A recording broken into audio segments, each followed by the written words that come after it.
Imagina controlar una silla de ruedas o un ordenador únicamente con el pensamiento, utilizando un dispositivo tan eficiente que apenas consume energía y que se adapte a la perfección a la mente de quien lo lleva, sin necesidad de conectarse a enormes servidores en la nube. Damos una cálida bienvenida a todos los oyentes que se unen a una nueva inmersión detallada. Bueno, hoy tenemos entre manos una investigación verdaderamente ambiciosa.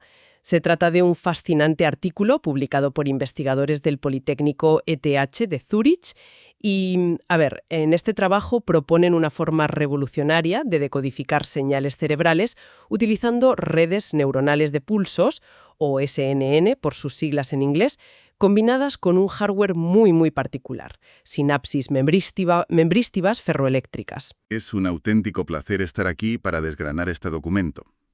La misión de este análisis profundo es precisamente entender cómo este estudio intenta cerrar una brecha tecnológica que, hasta hace muy poco, parecía completamente insalvable.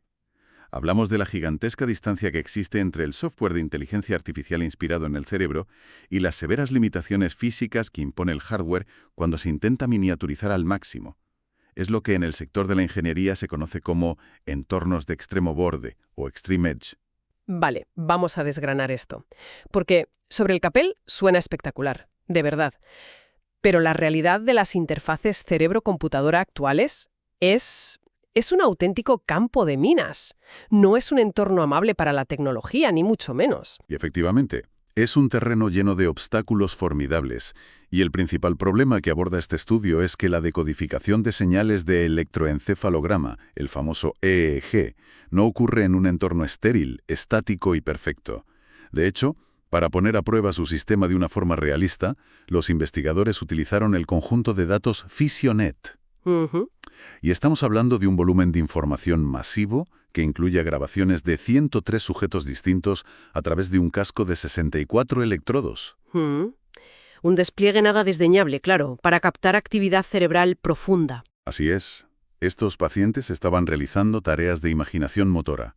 Esto significa, por ejemplo, pensar intensamente en mover la mano izquierda o la mano derecha, pero sin llegar a ejecutar el movimiento físico real. Y aquí radica el primer gran desafío central que el equipo de Zúrich tuvo que enfrentar, que las señales cerebrales son extremadamente no estacionarias. Para que nuestra audiencia no pierda el hilo con el término técnico. Cuando decimos no estacionarias, nos referimos a que los patrones eléctricos cambian radicalmente de una sesión a otra. Hoy un cerebro emite un patrón eléctrico específico para mover la mano izquierda y mañana la misma persona, pensando exactamente lo mismo, genera una señal ligeramente distinta. E incluso las variaciones son astronómicas al comparar a una persona con otra. Exactamente. Es un blanco móvil constante. La firma eléctrica de la imaginación motora es un absoluto caos. Y ahí es exactamente donde surge el primer gran problema práctico. Si las señales son un caos absoluto y cambian todo el tiempo, el procesamiento tradicional de esos datos requiere redes neuronales densas, continuas y con un apetito voraz por la energía. Es como intentar escuchar un susurro muy leve en una habitación ruidosa donde la acústica y el eco cambian cada 5 minutos. Y para colmo, pretender procesar ese audio con una batería del tamaño de un guisante. Ya, esa es la paradoja del extremo borde. Querer potencia de superordenador en el tamaño de una aspirina. Claro. Si se intenta procesar de forma continua esos 64 canales de datos de electroencefalograma en tiempo real, dentro de un dispositivo médico implantable o en un wearable externo, la batería duraría un par de minutos con suerte. Peor aún, el procesamiento matemático continuo genera una cantidad significativa de calor. Sobrecalentar tejido humano en un implante médico es directamente inviable. Los protocolos médicos jamás aprobarían algo así. Por lo tanto, cuestiono seriamente la viabilidad práctica. ¿Cómo pretenden lograr esto en un hardware ultracompacto sin derretir el chip o agotar la energía de forma inmediata? Esa es una crítica absolutamente válida si pensamos en la inteligencia artificial tradicional, la que corre en los grandes servidores. Pero aquí es donde entra la brillantez de la solución biológica que propone el estudio. Los investigadores no utilizan una red neuronal estándar. Optan por las redes neuronales de pulsos. En lugar de procesar información de manera continua, densa y agotadora, deciden imitar a la biología real. En el cerebro humano orgánico, las neuronas no están disparando señales constantemente a máxima potencia. La comunicación ocurre a través de eventos dispersos y asíncronos. Es decir, el cerebro es inherentemente eficiente porque sabe cuándo callarse. Justo eso. La red neuronal planteada en el artículo de Zurich está estructurada con varias capas convolucionales espaciales para mapear de dónde viene la señal en el cerebro, seguidas de una capa de convolución temporal y un par de capas totalmente conectadas. Pero el secreto está en que utilizan neuronas matemáticas de tipo Leaky, Integrate and Fire. Hagamos una pausa ahí. Para entender bien este concepto de Leaky, Integrate and Fire, la analogía perfecta es imaginar un vaso que tiene un pequeño agujero en el fondo. Se va llenando de agua poco a poco con la información que llega, perdiendo un poquito por el agujero, y solo cuando el agua llega al borde superior se derrama. Ese derrame es el pulso o disparo de información, ¿correcto? Orable, sí. La neurona matemática integra la señal eléctrica gradualmente y solo dispara un pulso hacia la siguiente capa cuando se alcanza un cierto umbral crítico. Lo fascinante de esto es que mientras el vaso se está llenando, el sistema entero permanece esencialmente en reposo. No consume energía computacional activa. Solo se gasta energía cuando ocurre un evento relevante en la señal cerebral que provoca ese derrame. Así es como logran resolver de un plumazo tanto el problema térmico como el de la autonomía de la batería, permitiendo un procesamiento natural de la información. Vale, compro esa idea. El modelo de pulsos ahorra muchísima energía en la parte del software. Tiene todo el sentido del mundo imitar a la naturaleza. Pero para mí aquí es donde el castillo de naipes se desmorona. El reto de llevar esa teoría matemática tan pura y elegante al mundo físico real. Te adentras en la pesadilla del hardware analógico, que siempre es el mayor dolor de cabeza para los ingenieros. Exacto. El documento detalla el hardware propuesto y suena a ciencia ficción pura. Dispositivos membristivos construidos con una película de óxido de hafnio dopado con circonio, intercalada entre electrodos de nitruro de titanio y wolframio. Es ingeniería de materiales del más alto nivel. Sin embargo, leyendo la letra pequeña, el propio texto expone sin tapujos los defectos físicos de este material. Bueno, es que ningún material a escala nanométrica es perfecto. También una altísima variabilidad entre un dispositivo y otro en la misma placa. Dinámicas de programación que son completamente no lineales. Y sobre todo, un problema crítico, la resistencia finita. Es decir, estos componentes físicos sufren un desgaste real tras miles de ciclos de escritura. Se van rompiendo, literalmente, con el uso. Entonces, la gran duda es cómo se le va a confiar la decodificación de algo tan vital como las intenciones de movimiento de una persona a un sistema físico que es, por naturaleza, caótico, analógico y que se desgasta con cada dato que guarda. A ver, la imperfección del hardware analógico es innegable. Es ruidoso y es frágil, totalmente. Pero la clave del éxito de este equipo del ETH de Zurich es que no cerraron los ojos ante ese caos físico. No intentaron forzar al material para que fuera perfecto, lo abrazaron y lo modelaron matemáticamente. Lo que hicieron fue medir empíricamente el comportamiento asimétrico y no lineal del dispositivo al aplicarle diferentes pulsos de voltaje en un laboratorio real.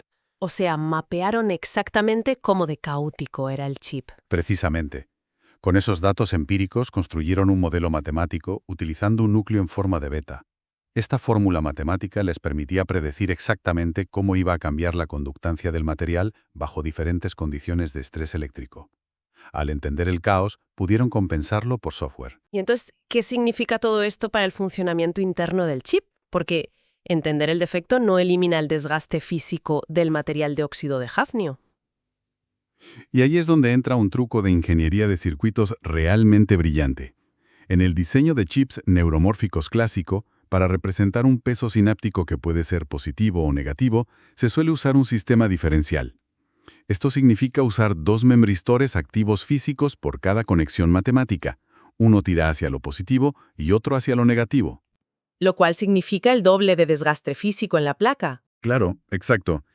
Pero los investigadores de Zurich utilizaron un esquema asimétrico, donde solo un dispositivo membristivo recibe las actualizaciones y sufre el estrés. Este membristor activo trabaja en conjunto con un dispositivo de referencia pasivo que se fija una sola vez y para siempre en una conductancia media de 0.5.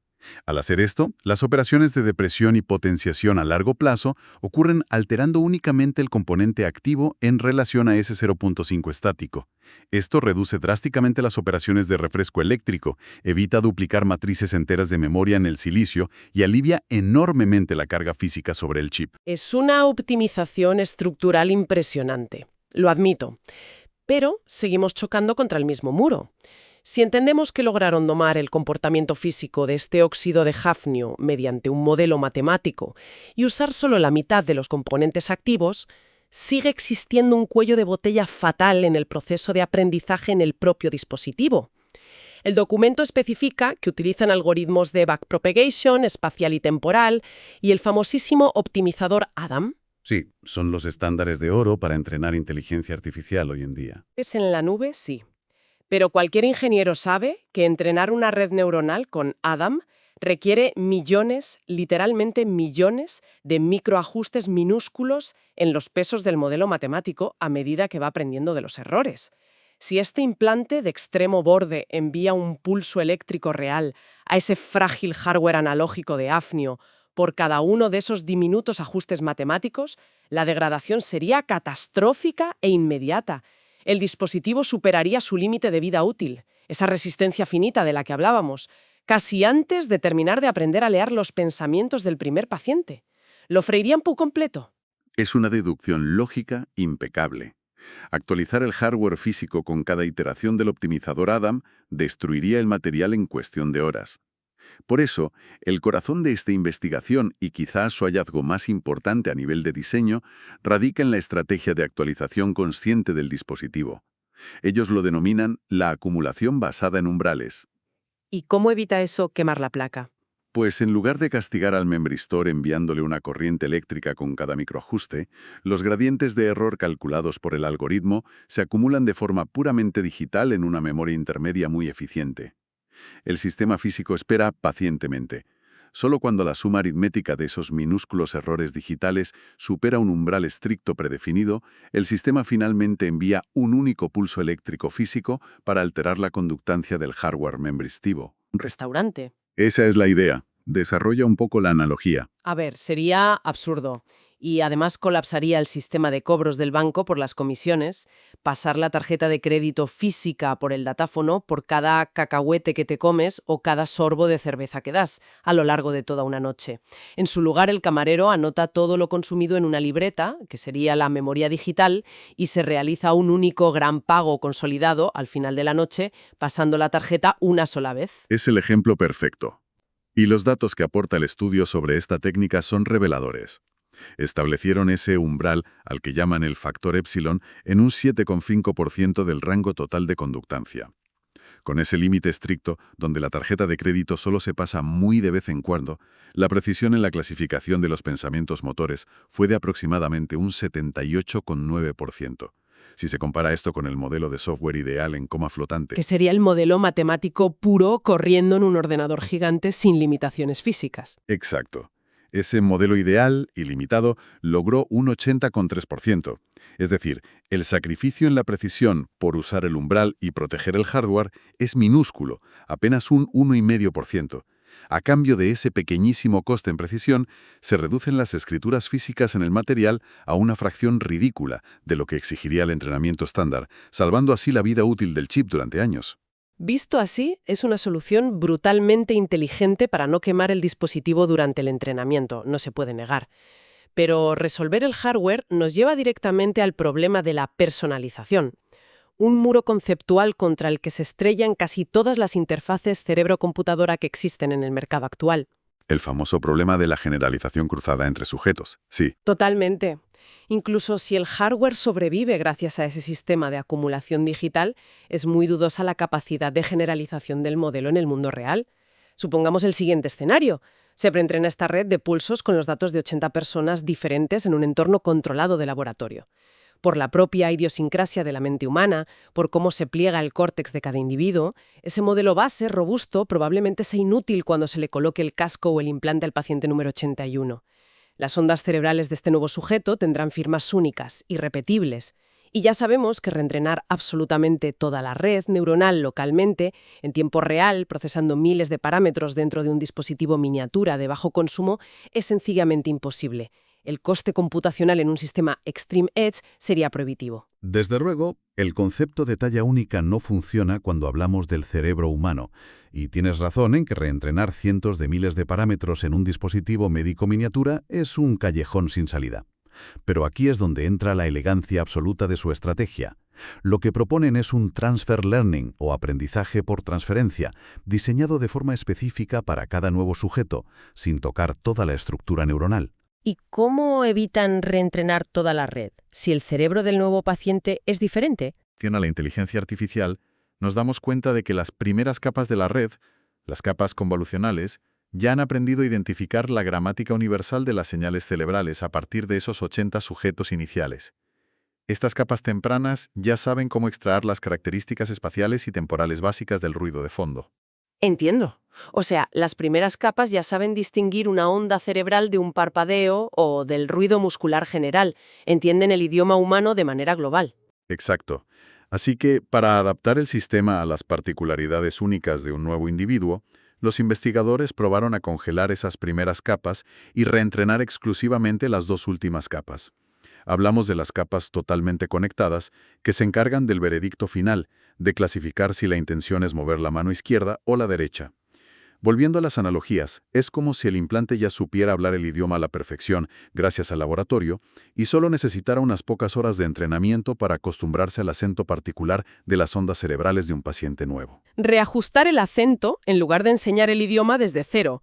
Eso reduce la carga de trabajo matemático a una fracción minúscula. Efectivamente, en el estudio utilizaron una tasa de aprendizaje o learning rate muy pequeña y controlada, fijada en 6 elevado a -4, aplicada únicamente a esas dos capas finales.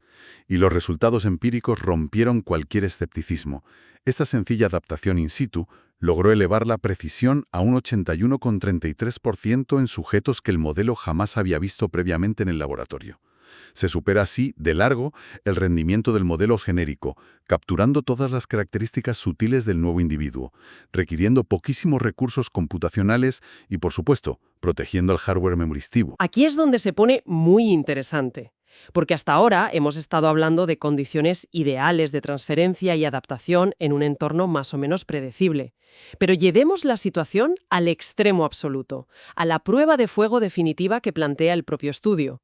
La transferencia del mundo digital al mundo analógico. El momento crítico donde el software aterriza en la materia. Justamente. Sabemos que al tomar pesos matemáticos perfectos entrenados en un software y volcarlos físicamente alterando la conductancia de un chip membristivo, el margen de error en el mundo real puede ser enorme, debido a fluctuaciones térmicas o imperfecciones de fabricación. El artículo dedica una sección entera a inyectar ruido intencionadamente en el sistema y a forzar la cuantización extrema de los pesos matemáticos. Son las pruebas de estrés indispensables para validar cualquier hardware Extreme Edge. Pero los números que manejan son de infarto. Hablan de probar qué ocurre si la red sufre un nivel de ruido del 25% o incluso del 50%. Y van más allá. ¿Qué pasa si los sutiles e infinitos pesos neuronales, en lugar de ser números decimales ultra precisos, se aplastan brutalmente a solo 3 niveles de cuantización? Es decir, -1, 0 y +1. Simplificar toda la riqueza matemática en 3 simples cajones. Desde el punto de vista del software tradicional, una pérdida de resolución matemática tan salvaje y una inyección de ruido del 25% provocarían el colapso total, absoluto e irremediable del modelo predictivo. La red debería volverse completamente inútil, incapaz de acertar si el usuario quiere mover la mano izquierda o la derecha más allá del puro azar. Esa es, sin lugar a dudas, la conclusión lógica desde la óptica de la inteligencia artificial convencional, basada en redes neuronales profundas. Se desmoronarían por completo. Pero los datos del ETH de Zúrich arrojan aquí el golpe final a favor del enfoque neuromórfico. Bajo esas condiciones de estrés extremo, la red de pulsos no colapsa en absoluto. ¿Cómo es posible que resista semejante degradación de datos? Cuando los investigadores aplastaron matemáticamente los pesos a solo 3 niveles de condensación y, además, inyectaron un masivo 25% de ruido para emular la peor variabilidad física que un chip podría sufrir en el mundo real, la precisión de la red solo cayó alrededor de un 2%. Se mantuvo asombrosamente cerca del sólido 78% original. Mantener un 78% de precisión con los datos destrozados a ese nivel parece magia negra estadística. A ver, parece magia, pero tiene una explicación técnica muy profunda enraizada en cómo funciona el tiempo. Las redes neuronales de pulsos operan de una manera radicalmente distinta a las redes tradicionales. Funcionan más como un antiguo telégrafo, emitiendo código Morse, que como una fotografía digital de alta resolución. A ver, expliquemos esa diferencia fundamental para quien nos escucha. Claro, en una fotografía digital, si alteras los valores de los píxeles añadiendo un 25% de ruido, la imagen se emborrona, y la inteligencia artificial clásica ya no reconoce si es un perro o un gato, porque depende de la amplitud exacta de los valores. Pero en el código Morse, el mensaje se transmite mediante pulsos en el tiempo.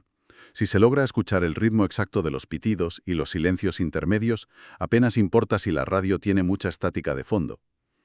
Esa estática ambiental equivale al ruido inyectado en los pesos físicos del chip de óxido de hafnio.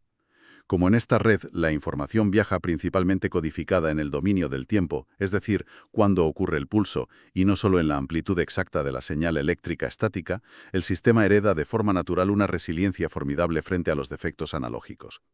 O sea, el ruido afecta al volumen del pitido, pero la red sigue leyendo perfectamente el ritmo del mensaje. Lo has resumido a la perfección.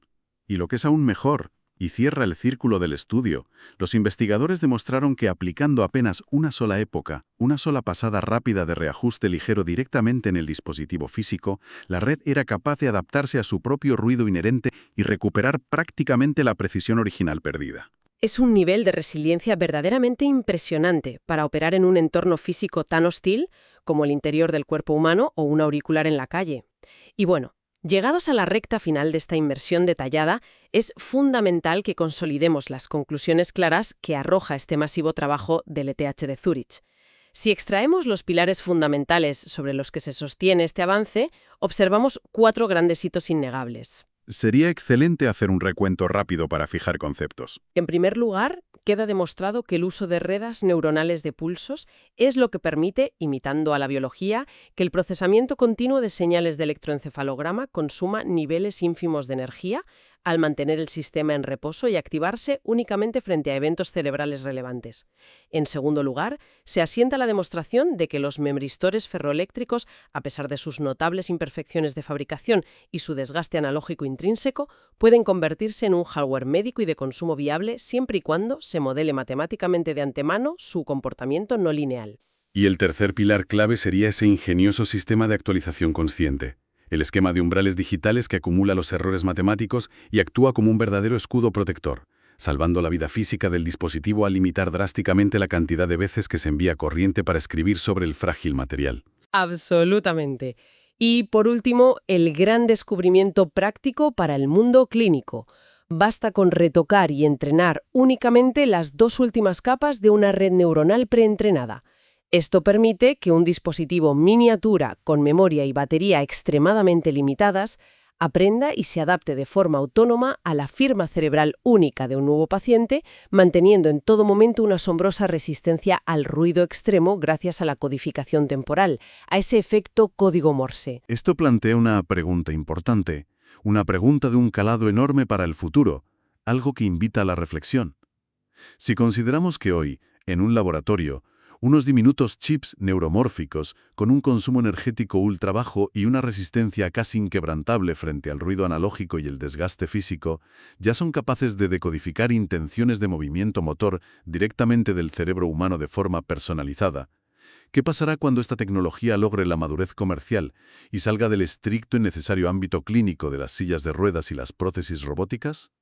El salto de la tecnología médica al mercado de gran consumo. Exactamente. Resulta fascinante y a la vez vertiginoso imaginar un futuro que quizás no esté muy lejano, en el que esta tecnología de membristores neuromórficos se integre en dispositivos de consumo masivo y diario. Cabe preguntarse si llevaremos pronto teléfonos móviles, auriculares o unas gafas inteligentes cotidianas que sean capaces de adaptarse y calibrarse a nuestro estado neurológico en tiempo real.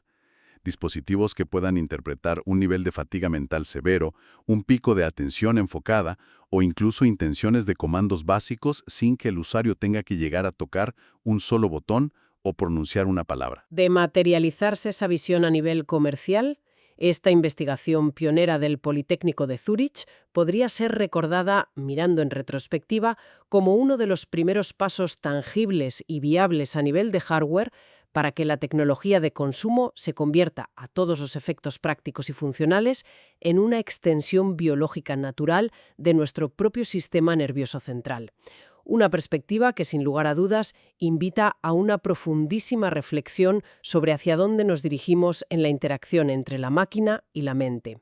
Queremos hacer llegar un agradecimiento sumamente cálido y sincero a todas las personas que nos han acompañado durante este minucioso recorrido por la más pura vanguardia de la neurotecnología y la ciencia de materiales. Ha sido un verdadero placer diseccionar y debatir los pormenores de este avance científico revolucionario. Nos despedimos por hoy, invitando a la audiencia a mantener siempre esa curiosidad intelectual totalmente intacta frente a los enormes misterios que la ciencia y la tecnología continúan desvelando día tras día.